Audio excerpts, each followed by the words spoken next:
नदी पर बैठा कबूतर और उसकी पत्नी मीनू बात कर रहे थे।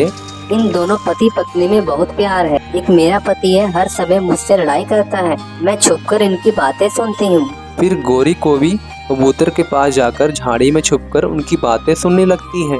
मीनू, इस बार शादी की सालगिरह पर मैं आपको सोने का हार ला कर दूंगा। आप मुझसे कितना प्यार करते हैं। और वो कालू कौवा है जो अपनी पत्नी से थोड़ा भी प्यार नहीं करता।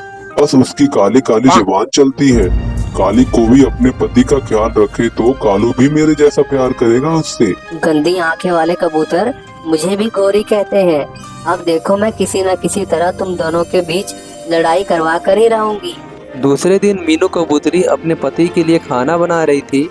उसी वक्त गोरी कोवी कबूतर के पास आती है। कबूतरी, एक आलू लेने आई हूँ। आज मैंने आलू गोभी बनानी थी, मगर देखा तो घर में आलू ही नहीं था। मैं अभी आपको आलू लाकर देती हूँ। मीनू कबूतरी आलू लेने जाती है, तभी गोरी जल्दी से नमक का डब्बा उठाकर मीनू की हंडिया में मुट्ठी भर के नमक डाल देती है। ये लो गोरी बहन, आलू। फिर गोरी आलू लेकर चली जाती है।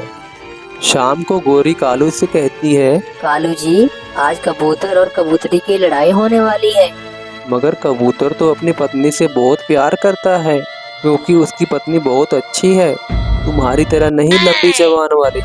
इसी बात पर चलो मेरे साथ, छुप कर देखते हैं वो कैसे लड़ते हैं। गोरी कालू कौवे के साथ आती है और कबूतर के घर की खिड़की के पास बैठ जाती है। लीजिए मेरे पति जी, आज मैंने आपके लिए स्पेशल आलू मटर बनाई हूँ। मुझे भी बहुत भूख लगी है, जल्दी से खाना दे दो। कबूतर जैसे ही खाना खाता है वो खांसने लगता है। ये क्या किया कबूतरी, तुमने इतना खराब खाना बनाया, इतना नमक डाल दिया। ये कैसे हो सकता है? फिर मीनू कबूतरी खाने का एक नवाला खाती है। ये तो सच में बहुत खराब बना है। शायद मैं भूल गई और 2 बार नमक मिला दिया। अभी तक तो लड़ाई नहीं हुई इनकी। चुप करके देखो पति जी। अगर मेरी जगह वो कालू कौवा होता तो मैं मार मार कर भूत बना देता। पति जी, उस कालू कलूठी के मेरे सामने बात ना किया करो। वो ठहरी काली शक्ल वाली और मैं गोरी चिट्टी कबूतरी। चल कालू, मुझे कुछ और करना होगा, ये इतनी आसानी से आपस में लड़ने वाले नहीं हैं। इतना बोलकर वहाँ से चले जाते हैं। कुछ दिनों बाद कौवा और कोवी कबूतर और कबूतरी को लड़ाने के लिए नया उपाय बना रहे थे। गोरी तोते के पास जाती है। मिट्ठू, तुम्हें मीनू कबूतरी बुला रही है। मैं उसके घर के पास से गुजर रही थी, मिट्ठू मिट्ठू पुकार रही थी। अच्छा, मैं अभी जाता हूँ और कबूतरी की बात सुनकर आता हूँ। इधर कालू कौवा कबूतर के पास जाता है। कबूतर, तुम यहाँ बैठ के अमरूद खा रहे हो और तुम्हारी पत्नी मिट्ठू को घर बुलाकर उससे प्यार भरी बातें कर रही है। शर्म करो कालू, मेरी पत्नी पर इल्जाम लगा रहे हो। अगर विश्वास नहीं है तो खुद जाकर देख लो। कबूतर बिना बोले वहाँ से चला जाता है। आपने मुझे बुलाया है? नहीं मिट्ठू भैया, मैंने आपको नहीं बुलाया। अच्छा, फिर मैं चलता हूँ। रुको मिट्ठू भैया, अगर आप आए हो तो चाय पीती जाओ, मैंने अभी अभी चाय बनाई है। फिर कबूतरी मिट्ठू को चाय का कप दे देती है। उसी समय कबूतर भी आ जाता है। मैं जा रहा था तभी कबूतरी चाय लेकर आ गई। मिट्ठू, ये टाइम भोजन लाने का है और तुम यहाँ बैठकर चाय पी रहे हो। पति जी, मैंने ही रोका था मिट्टू भैया को। जाओ यार मिट्ठू, जाकर अपने परिवार का भोजन ढूंढो। तोता बिना चाय पिए वहाँ से चला जाता है। आप गुस्से में क्यों लग रहे हो? मैं जा रहा हूँ, मुझे अभी बहुत काम है और तुम दरवाजे की कुंडी लगा कर रखा करो। इतना बोलकर कबूतर वहाँ से चला जाता है। मेरे सुंदर भाई कबूतर, मोटी चोंच वाला तोता तुम्हारे घर क्या करने जाता है? गोरी, ऐसी बात ना किया करो, मेरी पत्नी ऐसी नहीं है। अगर ऐसी बात है तो नदी पर जाकर खुद देख लो, तुम्हारी पत्नी मिट्ठू के पास बैठी हुई है। तुम्हारा दिमाग तो ठीक है गोरी बहन। उधर कालू कौवा मीनू से कहता है, कबूतरी, जाते जाते तुम ये मीठा फल मिट्ठू को दे देना, वो नदी पर बैठा है, मुझे थोड़ा काम है अभी। ठीक है कालू जी, मैं दे दूंगी। मिट्टू भैया, ये मीठा फल आपके लिए कालू ने भेजा है। कालू तो आजकल बहुत ख्याल रख रहा है, आधा आप खा ले मीनू बहन। कबूतर भी वहाँ आ जाता है। मिट्टू भाई, तुम हर समय मेरी पत्नी के पीछे पीछे क्या करते हो? तभी गोरी भी वहाँ आ जाती है।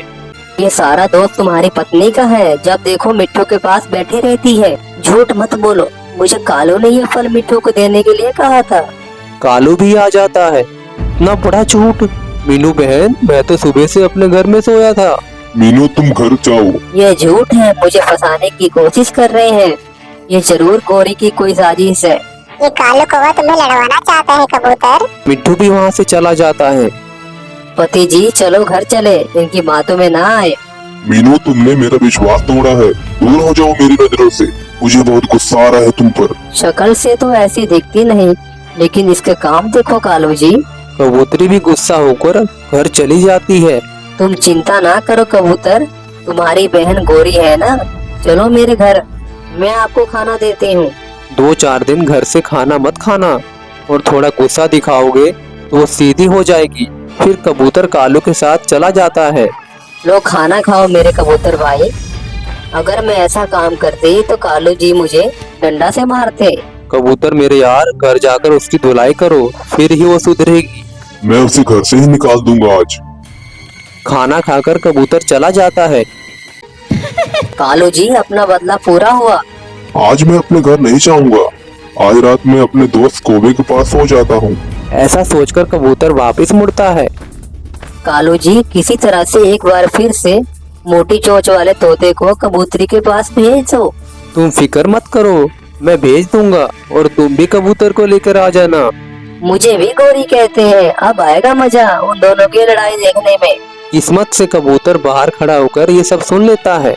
मैं उनकी बातों में आ गया। ये तो बहुत बुरे हैं। मुझे अभी घर जाना होगा। मीनू, मुझे माफ कर दो। मुझे सब मालूम चल गया है। मैं सच कह रही हूँ, उस कालू कौवे ने मीठा फल दिया था तोता को देने के लिए। आज के बाद मैं कभी भी उस कालू कौवा को नहीं बुलाऊंगा। सुबह हो जाती है। मेरे कबूतर भाई आकर नाश्ता कर लो। चल भाग यहाँ से, वरना मैं डंडा से तुझे मारूंगा। मुझे सब मालूम चल गया है तुम्हारे बारे में। कबूतर की बात सुनकर कोबी वहाँ से भाग जाती है। प्यारे दोस्तों, इस कहानी से हमें ये सीख मिलती है कि हमें कभी भी किसी की बातों में आकर अपने घर वालों से लड़ाई नहीं करनी चाहिए।